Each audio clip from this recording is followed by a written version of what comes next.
আজকে এসেছি এই হায়ার এসিটাকে চেক করার জন্য, যেটা হরিহাটে। তো এর কমপ্লেন যে ঠান্ডা করছে না। তো যখন আমি এটাকে অন করে প্রেশার চেক করলাম, প্রেশার কিন্তু জিরো, ঠিক আছে। ভিতরেতে কিন্তু রেফ্রিজারেন্ট নেই, মানে গ্যাস নেই, তার জন্যই ঠান্ডা হচ্ছে না।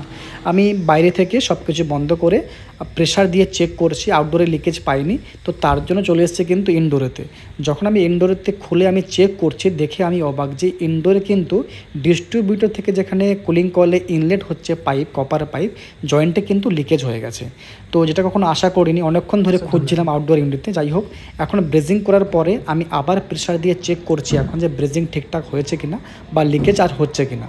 তো লিকেজ হচ্ছে না, ব্রেজিং ঠিকঠাক আছে। কিন্তু সবথেকে বড় কথা হলো, যেখানে লিকেজ হওয়ার কথা নয় নতুন এসিতে, মাত্র 1 মাস হয়েছে, ওখানেই কিন্তু লিকেজটা হয়েছে কুলিং কয়েলেতে। মানে এখান থেকে বুঝে নাও এখনকার এসির কোয়ালিটি কী হচ্ছে।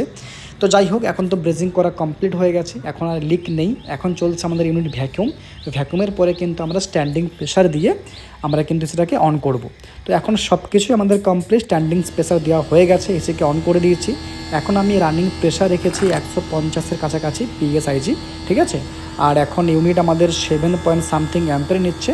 দুটো পাইপ কিন্তু সুন্দর সোয়েটিং চলছে, আর আউটডোর থেকে কিন্তু গরম হাওয়া ভালোই বেরোচ্ছে। এখন চলে এসেছি ইনডোরেতে, ইনডোর কিন্তু ভালো চলছে, আর একদম খুব সুন্দর কিন্তু একদম ঠান্ডা হাওয়া বেরোচ্ছে। যাই হোক, এসি তো হয়ে গেছে আমাদের রেডি, ঠিক আছে। দেখা হচ্ছে কিন্তু পরের ভিডিওতে।